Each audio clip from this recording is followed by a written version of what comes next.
Yo, what's up, everyone? Welcome back to another episode of Off the Trail Podcast. My name is Zach. My name is Charlotte. And when we're not too on the trail, we are off the trail on the podcast. Mm-hmm.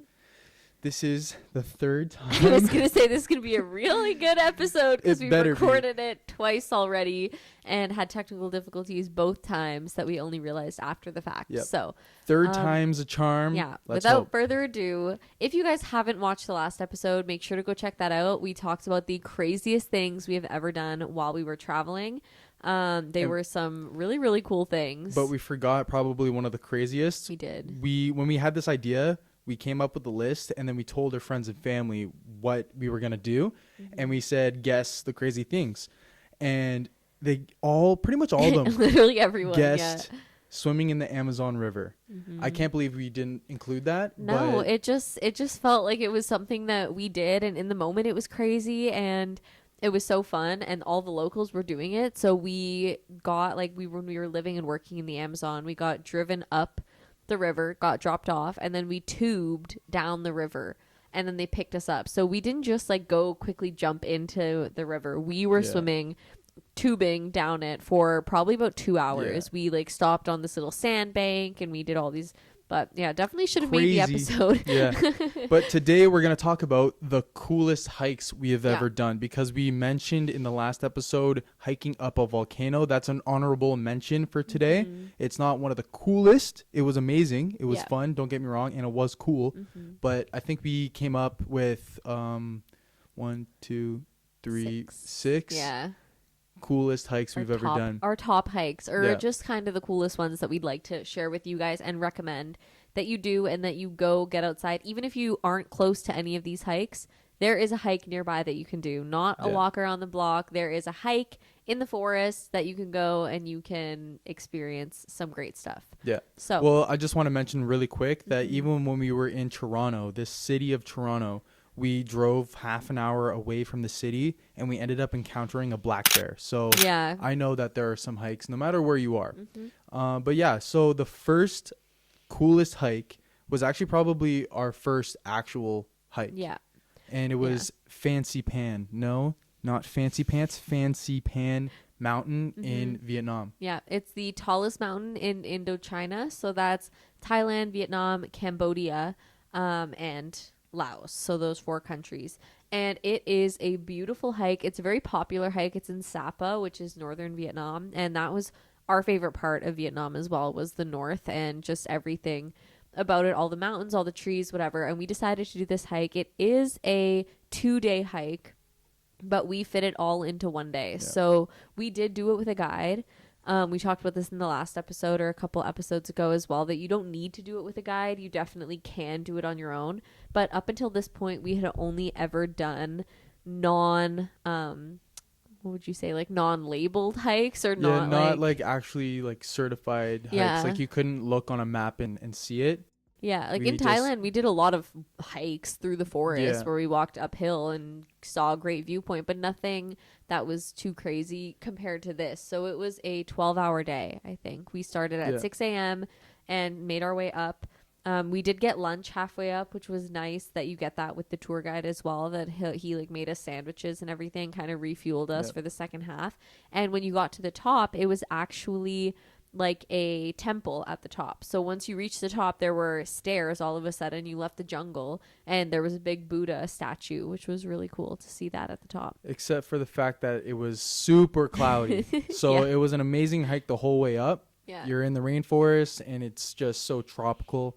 But then we got to the top after seeing the temple and the viewpoint. It was supposed to be all the mountains of Vietnam, but it was just a cloud. Yeah, we got in a cloud 3 hours in and then never left. But it was still a notable hike, because after that hike, we got back down at 6 o'clock. And I remember saying to Zach, that was so fun. Why have we never done a long-term hike before? And after that, we kind of made that one of our goals. So we went to Indonesia after and we did the Mount Batur volcano hike. And then we didn't really hit any other crazy hikes. No, I wouldn't. Yeah, no. Any notable ones until we went to South America. We did do some walks through the Amazon. We'd go on 3-4 hour walks, but I wouldn't consider it a hike. You know? But yeah, so I think the next best hike would have been Salcante, the 5-day 100%. Salcante trek to Machu Picchu. That like we don't really need to explain too much about it because we're gonna dive deep into it in another episode. We want to like talk about each day and just really express how amazing it was, because that was probably the highlight of South America, one of the highlights.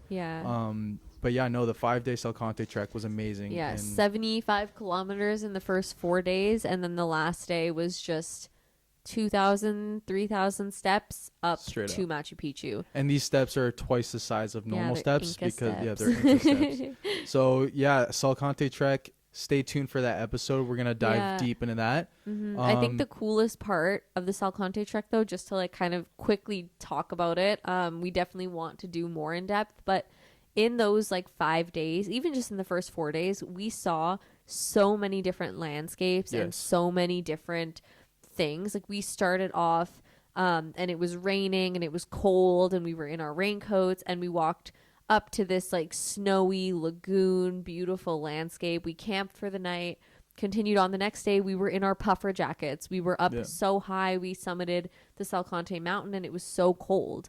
And then we continued on, and the same day we got to the Amazon. Yeah, and it was cool. I was in a jacket in the morning and then a muscle shirt in the evening. Crazy. Yeah, and it was so cool to see all of those different landscapes, and it really showed, like, because in Vietnam and the other hikes we had done, it was very similar landscapes the whole time. But I found that with the Salcante trek, like, it really showed how far you can just walk. Yeah, it was 100%. Really cool.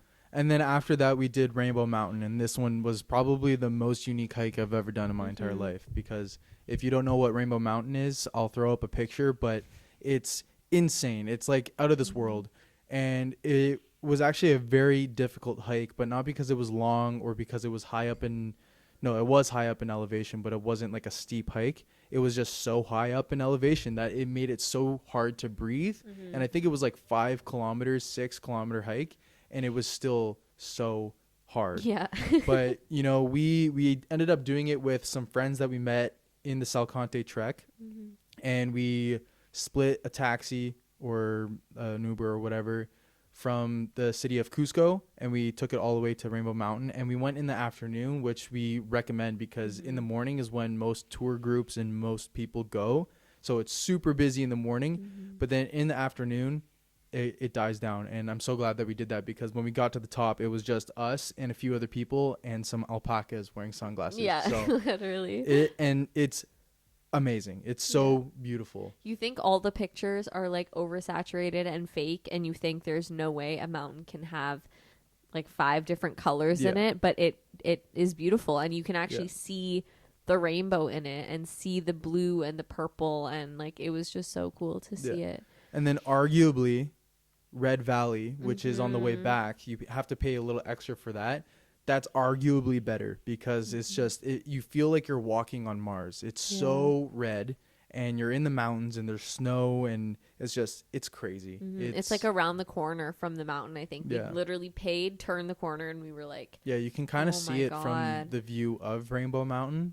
But then you hike back a bit and then you do turn around just one mountain and then boom, it's beautiful. There. It's crazy. Yeah, so definitely recommend doing that. And that's probably the only hike on this list that we would recommend doing without not in the morning. Yes. Like anything else, Machu Picchu, get there early. We were the only ones when we walked around. Oh yeah. Any of our upcoming hikes we're about to talk about, getting there early like changed the game. This one was the only one that getting there in the afternoon really benefited us. Yeah. I think that hiking in the morning has literally made the next hikes the best hikes. Yeah. Like that's why they've made the list, is because we went early in the morning, and we'll dive into it right now. But pretty much after South America, we went back home, worked for a bit, and then we ended up moving to BC and working out there in the summer. And we did a lot of hikes in BC and Alberta and stuff, but nothing like too crazy because we were like short on time and we had a job and all that. And when we were in Banff and Jasper, which are like the main area of the Rockies and like the notable hikes that we could talk about, like it was winter. It was still really cold when we first got there. We did Tunnel Mountain in Banff, which is a super popular hike, but other than that, we didn't really get the chance to do any crazy hikes, and then the other ones that we did, they weren't very notable. We I were would say very high up in BC, way up north, that there was like barely even any mountains. Like you could drive a few hours to get to the mountains, but where we lived, there wasn't that many. But again, so, even without mountains, we managed to go hiking every single weekend and encounter wildlife. Yeah, too. And Tumbler Ridge is where we saw a lot of bears and everything. Moose, deer, everything. But anyways, so on our drive home from BC, we drove back through the states, and was it Washington? I always forget. Montana, Glacier National Park. This place has got to be right now probably my favorite place in the States. Because it's just incredible. I didn't even realize how beautiful Montana actually is. I remember my uncle telling us that Montana was his favorite state, and that he was like jealous that we were going there, and we're both like, Montana? Like we didn't have a perception of how, first of all, close it is to the Rockies. It's in the same mountain chain, and just the like amount that the mountains are ginormous, and just it was insane. It was a great hike. I guess we'll start off with was it Grinnell that we did first? Yeah, we drove through the like going to the Sun Road, which is the popular road to drive through, but I would recommend get off the road and go and walk, because the road is beautiful, the mountains are beautiful, but you're not actually in them. And like going on a hike, you get into the mountains, and Grinnell, the Grinnell Trail, you have to go early in the morning. Like this is not just a hack, this is not just a tip, this is a necessity, because the parking lot, it fills up, and if you don't get there early and get a spot, you're parking along the side of the road, and it adds 2, 3, 4 kilometers to your hike. But also, just when we went, we got there early enough, we got a spot, but unlike most people where they went back to sleep in their cars, we hit the trail. And we were probably the first people on the trail.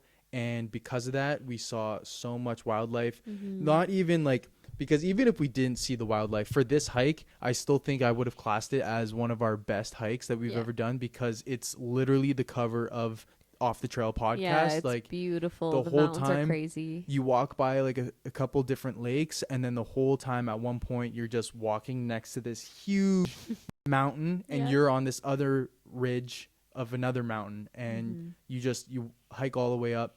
We even like the view,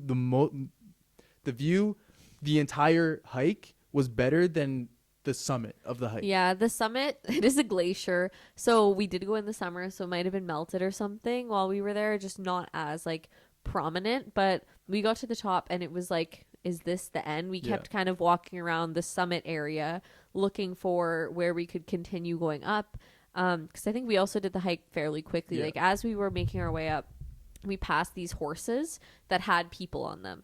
And after we passed the horses, we kind of realized, like, okay, we need to stay ahead of these horses or we're not seeing any wildlife. Yeah, and then that was true, because we ended up seeing... So I think the first animal we saw was actually a bull moose from a very long distance. I remember seeing a black dot in the lake move, and I was like, no way, that's something.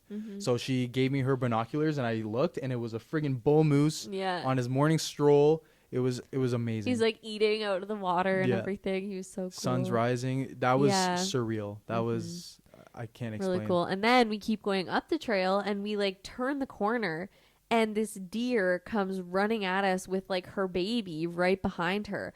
And you could tell that we scared her. She probably wasn't expecting to see people on the trail that early, because we started the trail before the sun even started rising. So we were already in the like best parts of the trail as the sun was coming up, which was great. And we saw literally no one else except the horses at one point. But anytime we'd hear the trotting, we'd like go a little bit faster. She like runs by us. Her baby kind of like checks us out for a little bit, and like he was super curious, and that was really cool.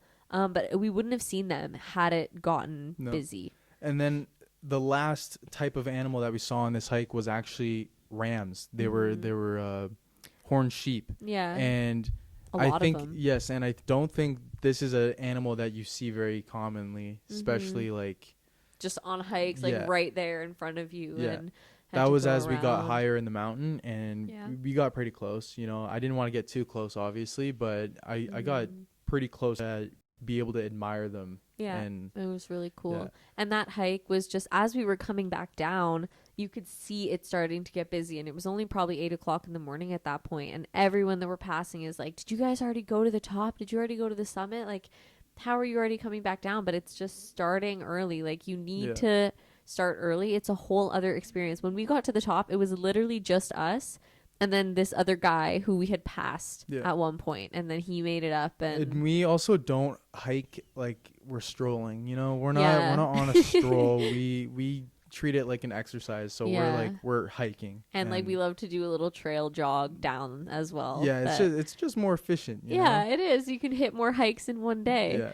We ended up doing a second hike we that did. day. That's not one that we're going to talk about, but just like Glacier National Park in general, amazing. You can't get a bad hike, I don't think. Glacier National Park is better than Yellowstone, and like I'm surprised how hyped up Yellowstone is. Like Yellowstone was cool and all, but Glacier National Park and even the Grand Tetons, and this is where we had our next two best hikes. No, one more in Glacier, the Two Medicine Lake.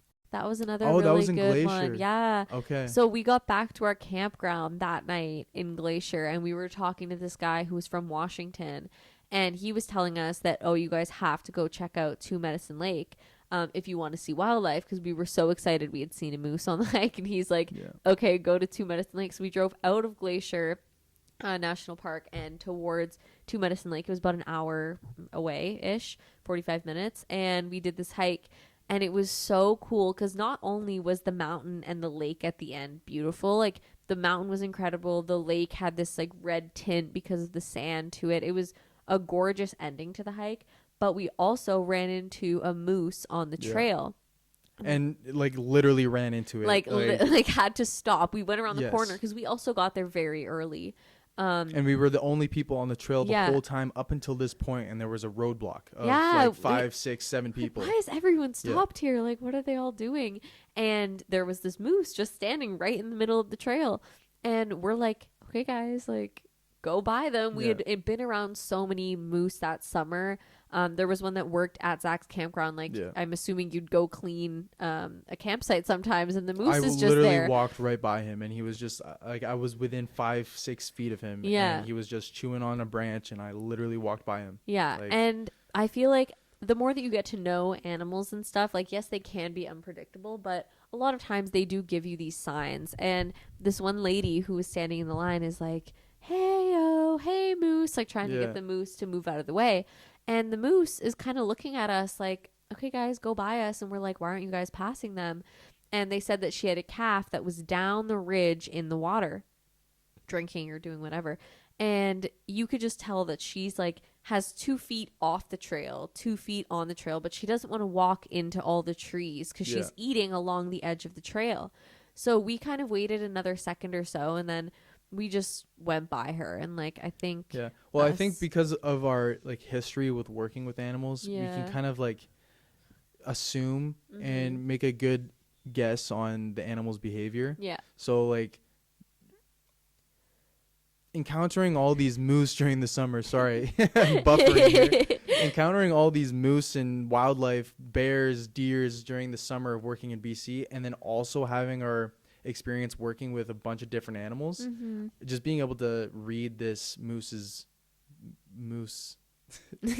behavior, we're like, hey, she's fine, like she just wants us to pass. She kept like giving us a side eye and was like, hey guys, like get out of my way. And then we passed, and as we passed by, she kind of stepped more into the bushes to get out of our way, and we all walked by, and she just looked at us as we walked by, and we continued on our hike. But we were like arm's length away from her when we passed by. You could smell her. You could smell her. You could see every detail of her, and it was so cool. We all are like trying to record her as we were going by, and it was awesome. But then Grand Tetons, that was the next one. Grand Tetons, a national park I've actually never even heard of up until we were there. And I'm surprised because this one is also, in my opinion, better than Yellowstone. Yeah, it's only about an hour away from Yellowstone too, and a lot of people I think will go for the Grand Prismatic like hot spring, and maybe we can do a video talking about each national park and our favorite points and like how to navigate them and stuff. But we were in Yellowstone for a couple of days, and I think we left early because it was just not really It's what just we so expected. it's so overhyped to the Yeah. point where like it's cool, but it's just there's so many It's people so crowded. and Yeah. you can't even get a good view of the what's it called? Grand Prismatic. Yeah. Mhm. And the best place to view it is just overpopulated with people. So Yeah. like We did the hike to go to the top viewpoint to Yeah. see it, and it's not even you that can't good even of a really view. see it. Yeah. It's like so far in the distance, but still cool, still a really cool thing to hit. But if you're in Yellowstone, take the drive. Like literally you drive out of Yellowstone National Park and into the Tetons like Yeah. right away. And the Tetons is beautiful. The mountains are so cool. It's just one mountain range and they're so pointy and it's just so cool. And the hike that we did was Jenny Lake. And once again woke up super early, hit the trail, probably the first people on the trail. And you walk around Jenny Lake and then you hike up the mountain and you get to what's it called? Inspiration Point. Yeah. And that's normally where most people just end their hike and they turn around. And it's a great view. And it was amazing. The sun was rising. I can throw up another picture. But we decided, okay, it's still super early. We got all day. Let's continue on. So we checked all trails. Yeah. Always got to check all Always trails. have your all trails ready. And there was literally like another hike connected to this one that goes all the way up to Solitary Lake. Solitary Lake. Yeah, it was through, I think it was called Cascade Canyon, and it was like through two of those like mountains, the Teton Mountains. And like younger mountains are always much pointier. We learned while we were there, and they were just like crazy mountains. Well, I remember at one point walking in between these two mountains and just looking around me 360, and there was just mountains. Yeah. And it was just such a cool experience. And whenever I'm hiking and whenever it's like a long hike and we're just walking in nature all day, I literally just feel so at peace, so happy, so fulfilled, and it's just something that I want to do all the time. Yeah. And you have no problems when you're on a hike. Honestly. And so like that's why like with Two on the Trail and Off the Trail podcast, we just want to inspire others to get outside because just trust me, nature heals, man. Yeah. And so continue. No, it's okay. I was just going to talk about the animals that we saw on this trail as well. Because again, getting there early, like it was the same thing. We had driven by the day before the parking lot and it was packed. So we got there before the sunrise, started the hike, and after we decided to continue on to Cascade Canyon, we still hadn't seen any animals at this point. But we had seen a lot of animal scat, and we weren't really sure what it was. I was saying to Zach, like, I think it smells like a moose. It doesn't really, he's like, it doesn't look like a horse, whatever. We're trying to identify what it was. It could have been horses because we saw horses on the Grinnell Trail. Yeah, so. And anyways, as we're driving, I see like out of the corner of my eye something moving. And usually he's the one to spot all the animals. And I turn my head and there's this like ginormous bull moose so close in the forest. And I like freak out for a second and I'm like hitting him like, oh my god, there's a moose, a moose.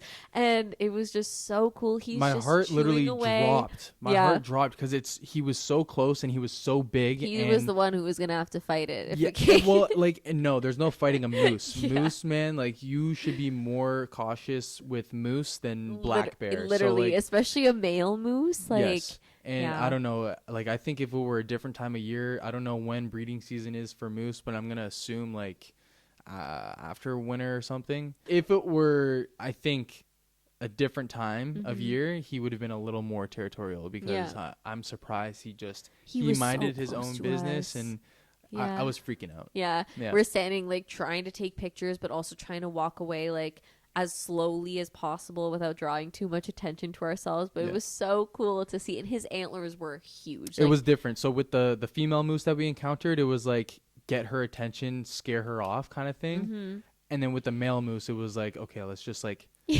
stealthily do this right now. Let's not draw attention. Yeah, literally. Yeah. We also saw on that hike a little bit further up, we got into a very rocky area and we saw these little like ferret things. I don't know what they were, but they were really cute and they kept sticking their little heads out and everything. And we also saw deer on that hike as well, closer up to Solitary Lake. But when we got to Solitary Lake, it was solitary. Like we were the only ones at that lake. I had the whole lake to myself. I jumped in, it was so cool. It was cold. It looked cold, but it looked like a very cool, like people were camping because you can wild camp up there, and they were waking up for the day as we were like getting up to the lake, and we had already walked like 20 kilometers behind us at that point. And that was a really cool hike just because when you were at a certain point, you could turn around and you could see the 3 different lakes that we had walked by. And it was just so cool to see like how far you can actually walk in a short period of time. Like it wasn't a multiple day hike. None of those 3 ones were. They were in the morning for the most part. We were finished by lunch. And it was just so cool to see that. That was a really, really fun hike in the Tetons. I loved that one. But yeah, those are probably our favorite hikes that we've ever done. We've done a lot of hikes, but those ones definitely, they're the highlights. They stick out, and you know, they just, every single one of those hikes, I always feel the same, and it just makes me realize how amazing nature is and how amazing hiking is. And if you haven't done a long hike, like, do it. Even if you do it really slowly, or you don't like do a super big incline or anything, even if it's just a really long walk, go on a walk for like 5 hours and feel how you feel in that moment, and just listen to the nature and everything. And usually on these hikes, you know, we don't have cell service. We're not like very connected to anything that usually, you know, you get a notification and you're just looking at your phone and stuff. And it's so good to just have that little detox. And like, I don't know, nothing compares to hiking. And also like the rewarding feeling of finishing a long hike like that, especially one that's rated like very hard or intermediate, whatever, and you still do it anyways. And then you get to the top and you're like, oh, that wasn't that bad. Like you forget all of the struggle on the way up. I feel like hiking is just like meant for humans. You know, I think we are meant to hike and walk all day pretty much. So it's just a very meaningful activity, and especially when it's like an amazing place, like all the places that we named today. And I don't think it's the end of our hiking. Like we have some big hiking goals, like the PCT. That's like a 3-4 month long hike. And we also have some upcoming hikes in the Dolomites that we're gonna do. And hiking. You'd love to do some big summits. Like I'd love to do Kilimanjaro. I'd love to Mount do Everest.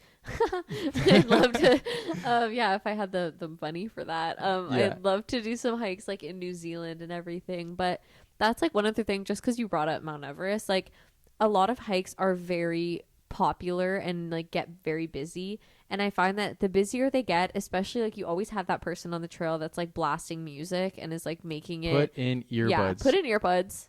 Tip number if 1. If you're gonna listen to music, I don't even know why you're listening to music when there's nature. Like but even if it's a busy hike, like there are always ways to get around it, to have the trail to yourself. You just have to know. Like Rainbow Mountain, we went later in the afternoon because we knew it was busy in the morning. All these other hikes, we know that they're busy around 9 a.m. So start at 6 and no one is on the trail. And like, I don't know, I just feel like having the trail to yourself is such a unique experience.